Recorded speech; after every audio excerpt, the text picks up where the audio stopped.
Eu tô cheio de pontos aqui já na cabeça. Vou trazer uma frase primeiro que é meio clichê, mas que eu acho bem interessante, que é para engajamento, né? Que quando você quer construir um navio, você não mostra como constrói um navio, você mostra o tamanho do oceano e aí você atrai seu time para esse propósito, né? E aí, quando você estava falando, André, sobre a sua empresa não vive só de hoje, só de um produto, você fala também de soluções para o futuro, pensamento de transformação e coisas do tipo. E aí me vem um pouco do que a gente muito ouve falar sobre cultura de inovação.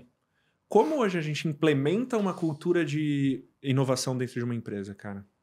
A cultura, quando a gente mergulha no tema de inovação, a gente sempre vai se deparar com uma situação de alguém ou de um grupo de pessoas que vai fazer algo diferente.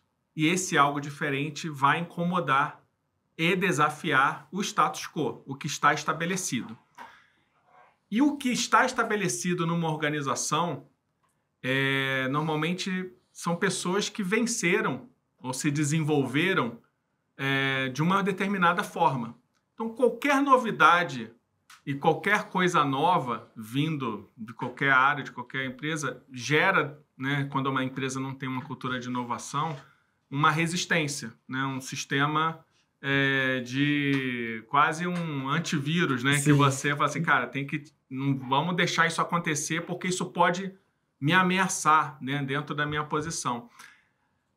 Empresas que têm uma cultura de inovação realmente estabelecida, ela não está muito ligada, né, nessa questão do ego, do título, do cargo. As pessoas muito mais orientadas em como eu vou criar o futuro do que eu manter o presente. Como é que eu crio isso dentro de uma organização, respondendo realmente a tua pergunta? Sempre cultura, ela tem um peso muito forte do time de liderança mais sênior da organização. Os comportamentos, atitudes e hábitos e rituais que esse grupo mais sênior pratica no dia a dia, eles são essenciais para a formação de uma cultura. Então até no livro eu coloco, tem uma imagem muito interessante, né, do Walt Disney, no lançamento do primeiro parque da Disney, ainda na Califórnia, na década de 50. E é uma foto que foi retirada de um hábito que ele tinha de pegar qualquer lixo que tivesse no chão, por menor que fosse, ele ia lá e colocava na lata do lixo. E aquilo começou a chamar a atenção dos funcionários. Falei, pô, se o fundador está fazendo isso, né, é sinal que eu tenho que fazer também. Sim. E por que o Walt Disney fazia isso?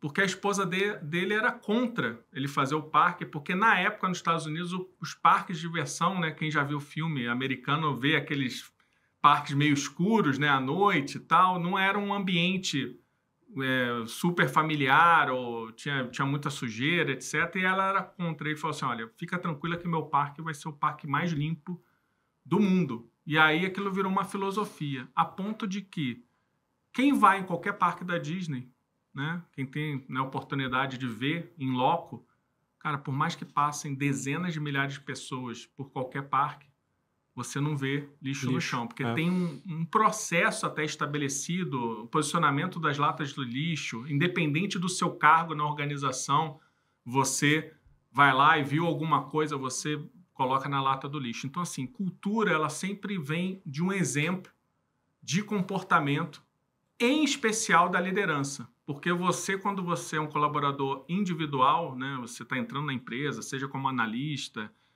ou estagiário, você vai olhar o exemplo de cima. Cara, o que é valorizado dentro dessa organização? Porque eu quero crescer nessa organização, preciso entender o que as pessoas valorizam.